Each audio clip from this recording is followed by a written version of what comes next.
Hello and welcome to a fresh week of podcasts. Like, there's only going to be one posted because we just do one a day, but you know what I mean. Yeah. Fresh start. Good start, hey? Great start to this one. Yeah. I'm feeling confident. We're going to play you some of our favorite moments from the morning show today, and then stick around with us as a good friend of yours for quite some time. Yeah, we were in musical theater together growing up. Luke Tellier, who is an actor-performer here in the city, pretty well-known dude, and he is hosting a public online forum for queer teens, specifically in rural Alberta, that want to just come together and, I guess, feel a sense of community with each other. Yeah, so there is an advanced registration, but the event itself is free. So we'll have him on to give you more details. That's at the end of the podcast today. But first, here's some mediocre moments from the show. This is the Ryder and Lisa replay. Brought to you by Southtown Hyundai. Check out the Southtown Hyundai Advantage at southtownhyundai.ca. Fairly interesting concept. The NFL had its first ever broadcast on Nickelodeon for the Bears-Saints wildcard game yesterday. The play-by-play tailored to younger viewers, and they even have like kids from some of their shows jumping on to explain different things. Like, here's an example of young Sheldon popping on to explain one of the calls. The Saints. False start. And it is. Offense number 51. 5-yard penalty. It remains third down. A false start. That's when an offensive player illegally moves after lining up for, but prior to, the snap. Like when my dad starts shoveling in dinner before mom says grace. That's a great explanation. I need to watch this. Well, I've kind of wondered that. It feels like the people that get into broadcasting are obviously very well versed in sports, and I feel like they kind of talk down to your average sports fan, who's, let's say, casual sports fan. All right. Like, you watch and you're like, oh, I'm expected to know what that means, and you don't always. I mean, a lot of people do. Me right? especially. I'd love to know this stuff. Right? They also veered off and did some kind of funny content. Check this out. I want to know what happens if the players have to use the bathroom in the middle of a play. Nate, I know you've got a story about this. You've got to have a story about this. That's a great question. Now, here's the thing. You either go inside, but then you don't want to miss anything, right? Or you can go into one of these little tents. It's kind of like a porta potty, and it's sanitary, But Gabby, you do what you got to do to get through the game. Sometimes you just got to hold it. Oh, yeah, I feel that. That's a great question. Right? And it's the kind of questions that, again, casual sports fans would be interested in. So this is tailored for kids, but I think, like you said... I'm watching it. I would, too. Yeah. I'm just intrigued by it. There was a bit of a whoops yesterday. Oh, no. That was money. Fine for running out of bounds on his own. Oh, all right. I swear. Yeah. It wasn't bleeped out on the broadcast either because it's live, right? Like, they have the athletes mic'd up, so You're bound to hear a swear every once in a while. Yeah, like in the World Juniors, the Canada game where the guy's skating to the penalty box and is just swearing at the other player. Like, it's going to happen. So I think if they are tailoring it towards kids, they may need to get rid of the mic'd up players, right? Yeah, well, you got to learn someday. Okay. It's the worst way to go. The guy that is rumored to have passed at Capitol Hill, I should be laughing because he passed. And that's sad. It is sad. It's just the way he went, if it's true, is ridiculous. Well, his family's denying the rumors. Right. And I'm seeing some websites claiming it is true and some saying it's false. So we're not quite sure at this point. But apparently he had a taser hidden in his pants while sneaking into the Capitol Hill, was trying to steal a piece of art from the wall, somehow set the taser off, which blasted him in his parts downstairs. And that then gave him a heart attack and he died. There's so many things to unpack with this story, including that, you died while storming Capitol Hill, but it wasn't like a cop that got you. Right. It was a taser to the nards. Your own taser. Yeah, your own taser. That's too much, man. Like, when you write your eulogy, or when someone writes your eulogy, do they even mention it? Or do they just, move on past it? Yeah, I don't think it's brought up. So we wanted to ask you, what would be the worst way for you to go personally? Wood chipper. Really? Yeah. Every time I've seen one of those things in action, I'm like, imagine getting your sleeve caught and then you just, I'm like, no. No, it would take just your outfit, wouldn't it? Wouldn't it just rip it off? Maybe not. You're right. Have you seen the videos of the machines that break down huge pieces of metal like instantly? Yeah, Like, yeah. you could throw in a huge garbage can and it's just donezo. Like they smush it? But I feel like you'd be dead instantly, Yeah. so whatever. So, again, how would you hate to go? Megan wrote in saying death by being trapped, house fire, Yeah. starvation from not being able to get out of wherever you are, death by being hunted by an animal. Wow, Megan's really thought about this in the past. That's all from Megan. A little bit dark, Megan, but thank you. Ryan said death by slipping on a freshly mopped floor in a movie theater. Okay. I just wouldn't want to die somewhere where I don't want people to know I've been. Like an Arby's. Hey. Because I am like notorious. Like I'm known for hating on Arby's beef and cheddars. But imagine if you found me in an Arby's incognito Right. holding 2 beef and cheds. Right. Well, sometimes you can get 2 for the price of 1. Exactly. They got good deals on those beef and cheds. And please don't chirp Arby's. That would be a glorious place to be laid to rest. Every time I go to Arby's, I'm like, can people see me? Thank you for checking out the show. Looking for unconventional weight loss suggestions at 780-784-7107. Because I'm doing the yoga every day. For me, it's portion control. I'm starting to shed a little bit of weight, but I'm really happy with where it's going. I think I would be at my healthiest, kind of between 190 and 200 pounds. Okay. I'm about 220, 225 right now, so I've got a ways to go. I tried eating with the wrong hand and only one hand last night, and it actually was really good because it just slowed down the eating process rather than just shoveling, right? Right. And getting both hands involved. I think that's my problem too. Like I don't even go for cutlery. Like I don't even wait for the fork. Go bare hand on it. So yeah, we just wanted to ask you what's working because fad diets, maybe they do work for you, but in the long run, odds are no. Yeah, if you could just make a little change that's been effective. Amy says, my problem was eating late at night. Yeah. So I know this sounds strange, but as soon as I'm done eating dinner, I'll go to my room and get naked. Usually my laziness to put on clothes outweighs my want for food. This only works if you live in a house with people you don't want seeing you naked. See, I have tried the whole, I don't want to snack tonight.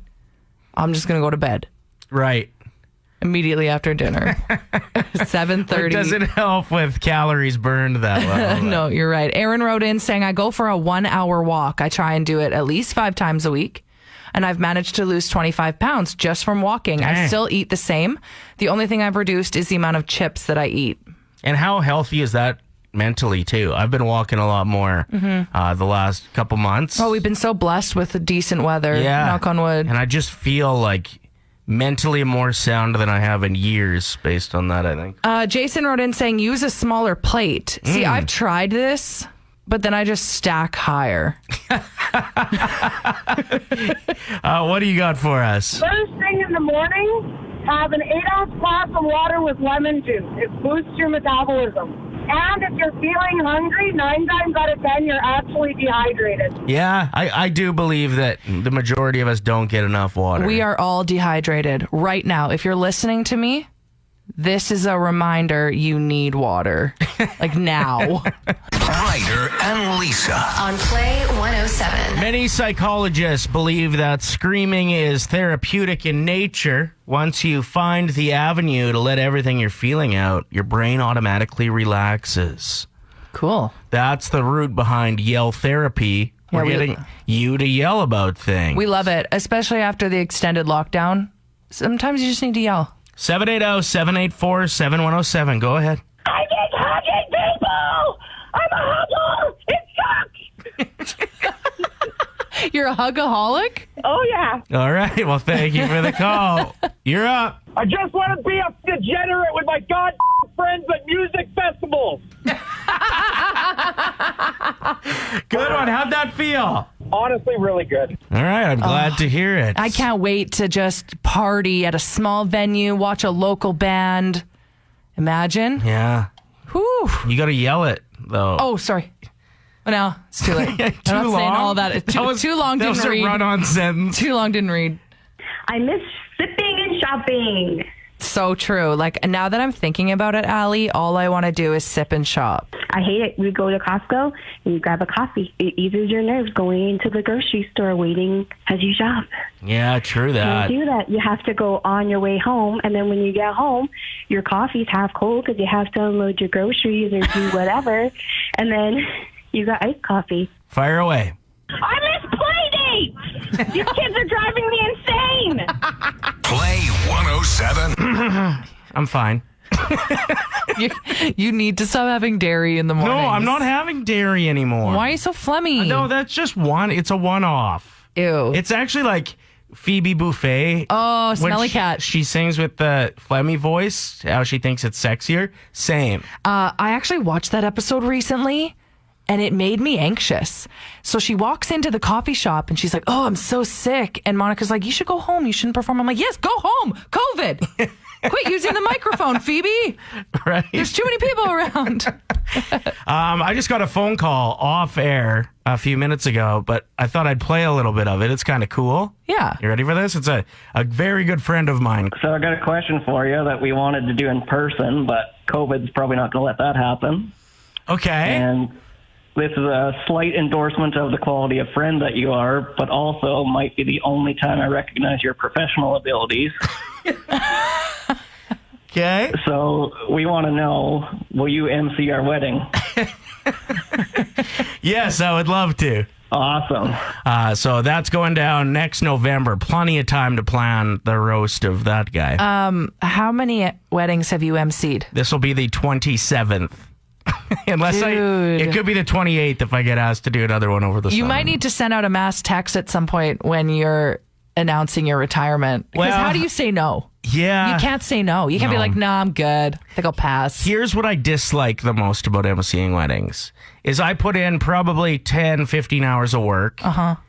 Which it's free. It's a free gig. Well, let's say even at minimum wage at 10 hours of work, that's $150. That's perfect for a gift, but I always feel inclined to also get a gift. Okay. For the bride and groom. So I'm like, I'm working for free for you, and I have to get you a gift. Oh, imagine how big of a loser you'd look if you were like, well, yeah, I'll do it, but I actually charge $300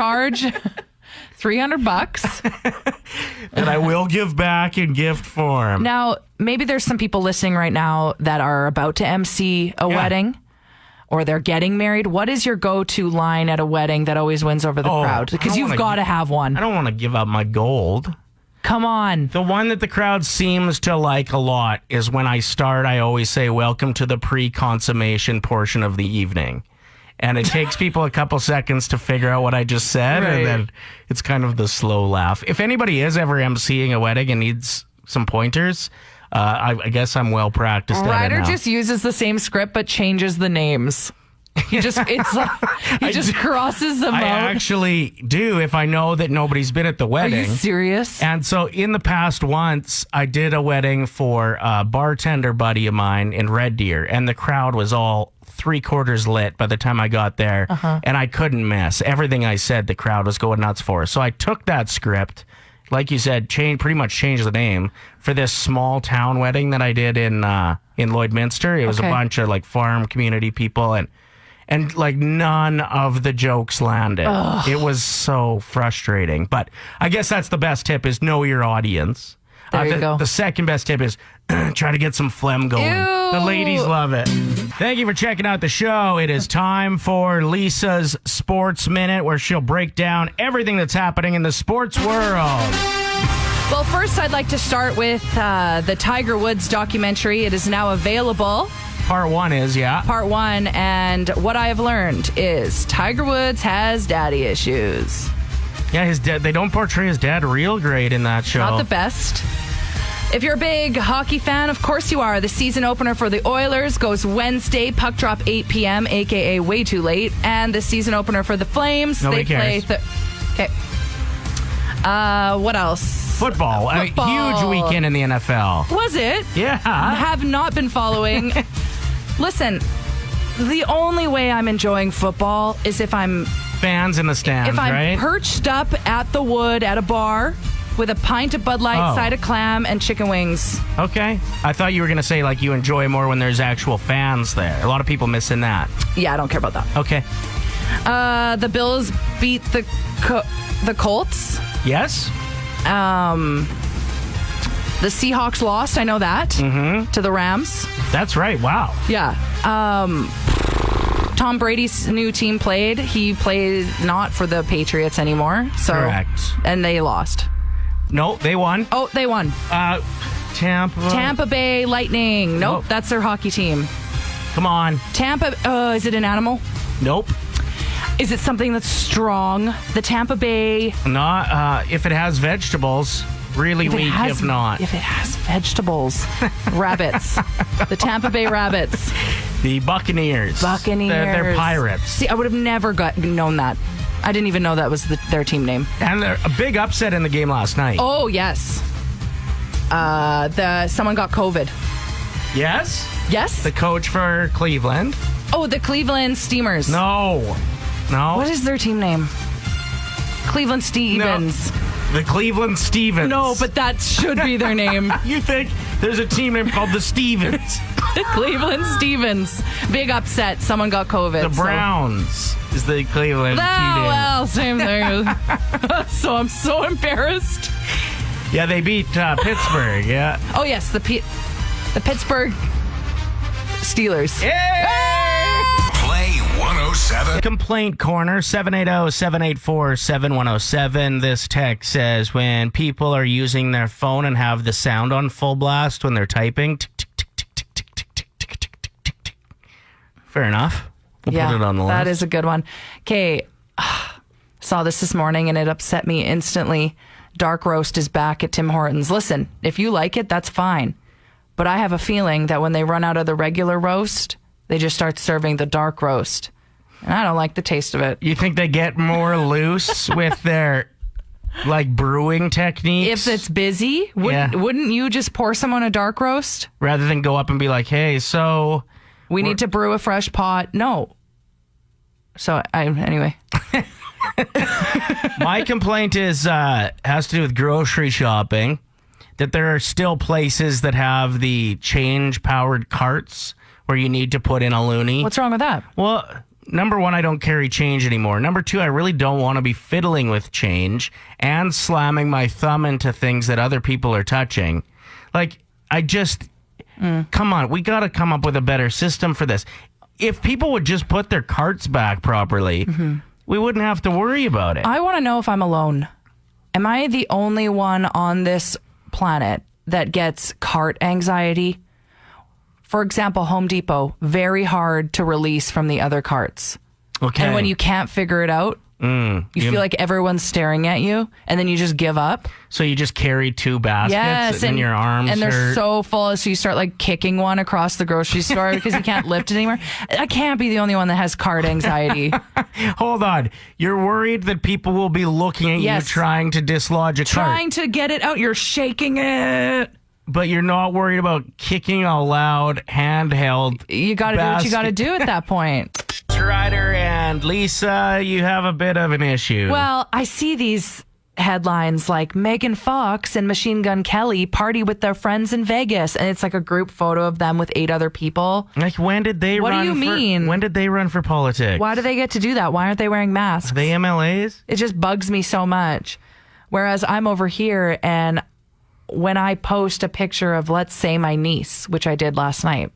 Why would you take a picture of your niece? My niece. Oh, that makes more sense. My sister's daughter. Yeah. I have to reiterate in the photo with a caption this photo was sent to me from my sister. I was not in their house, that. There's so much anxiety behind those posts. Or throwback to when I was able to see these friends. Right, exactly. Whatever, Megan. And how do you say it? MGK. And Kelly. Machine. Jenna, are there raisins in this? She's standing outside the window just staring at us. Are there raisins in these? No. No raisins. Oh, there's oats. It's good. My daughter's been crafting her own jokes lately. I know she's not listening right now because she's at home learning in school, so she's on a call. Most of them are pretty weak, to be honest. Some of them don't make sense at all. She's 9. Leave her alone. Well, what am I? Do I fake laugh at them, or do I teach her how to be honest? You know, that's true. There's the rub. But she busted one out yesterday morning, and it was dynamite. Let's hear it. What did our mayor here in Edmonton say when his wife had a baby boy? What? I have a son. I have a son. So cute. It's pretty good. Yeah. I laughed really hard. Now, Don Iveson responded to your tweet. Yeah, I tweeted it out, and he kind of chirped my daughter as well. He said, timing's everything. That joke is about 41 years old. Amazing. Yeah. It must get old when you have a name where people can have a constant joke and they think that they came up with it. I never realized Iveson sounded like I have a son until the joke yesterday. Maybe that's why I laughed so hard when she told me. For sure. He actually also included a picture when he tweeted, and he said, still golden though. I gather my dad and grandma went all in with the bit with these custom t-shirts, and it's Don Iveson's dad wearing a shirt that said, I have a son. When Donnie was born? Yeah, and then Cool. his grandma holding Don with, I have a grandson. Cute. Yeah, so pretty awesome to get that response. I'm sure my daughter will be pretty jacked up that the mayor responded to her funny joke. It's a big deal. Yeah. So you went out skating for the first time since the 90s. Oh, man. I think it's been at least 2 years. Okay. It might be 3. And how did it feel? It felt good. How did I look? How did I look out there? You saw me skating backwards, right? No, that was okay. That's when you were trying to go forwards, but you didn't pick up any speed, so you started just sliding backwards. There right? was a 5-year-old that skated past me, and she's like, "Don't forget to bend your knees. You have a smaller chance of falling." I was like, "Thanks, tips." I thought you did really good. Other than you were holding the hockey stick upside down. Ryder, I was not holding it upside down. I thought we were playing ringette. Hello. Hello, Luke. Hello. Hello. How's it going, my friends? Good. Is your heritage French? It is. How do you pronounce your name in French? In French, it would be Luc Tellier. I like that. Yeah. That's got a nice ring to it. I love it. So it's Luc Tellier is just fine. Something pretty cool happening online. When does this go down? Oh my God. Oh, hold on. Wait, hold on. Your phone's breaking Your phone's breaking up. Oh, no. Next Tuesday, the 19th. It's next Tuesday, the 19th. You are absolutely correct. So you've teamed up with Alberta Parenting for the Future Association, and this is for teens? That's right, yeah. So APFA reached out to me, and they were like, we want to have some kind of event for queer teens. What do you think we can do? And I, as somebody who grew up as a queer teen in Alberta, I was just like, yes, please, let's make this happen. And so it's just going to be a night of discussions and reflections and just like visibility for queer rural teens in Alberta who might be like, I feel like I'm the only person here who identifies this way. Yeah, I grew up in a small town, and I was saying this to Lisa earlier. People can really focus in on any difference that someone has in small towns. Everybody thinks your business is their business, which I would assume would make it pretty tricky, a little more challenging to grow up as a queer in those communities. Mm-hmm. Absolutely, especially as something that's kind of like on a spectrum. Like it can change, like sexuality and gender identity can change from day to day. Right. So to have to feel like you're coming out as one thing and then everybody in the community knows it as that, like that's just not super conducive to to living freely and to making your own choices and self-identifying how you want. So it's just so important for those teens to have access to each other and to communicate with each other in ways that they understand. Well, and we think you're just the perfect person to be an advocate and to be there for these queer teens. So big ups to you. Where can people go to join this event? Yeah, so they can check out the Alberta Parenting for the Future Facebook page and Instagram page, which I can link you. And I'm also putting all the links on my Instagram as well. And where can people find you? I am at Luke Tellier _ on Instagram. Is that French or English? LUC. LUCTELLIER. And then a couple underscores, and then you're there. Awesome. Sounds great. We really respect that you're putting in the work for something that hits pretty close to home and you feel passionate about. Big ups. Thank you. And thanks so much for letting me chat about it. I'm just so stoked to be talking with you guys. What a treat. Yeah, well, now we have your phone number, so we're definitely going to be bugging you all the time. So just a heads up. Call me all the time. We if will. you ever need a safe adult to speak to, I am here. You're the best. Thank you, Luke. Ryder and Lisa. Brought to you by Southtown Hyundai. Play 107.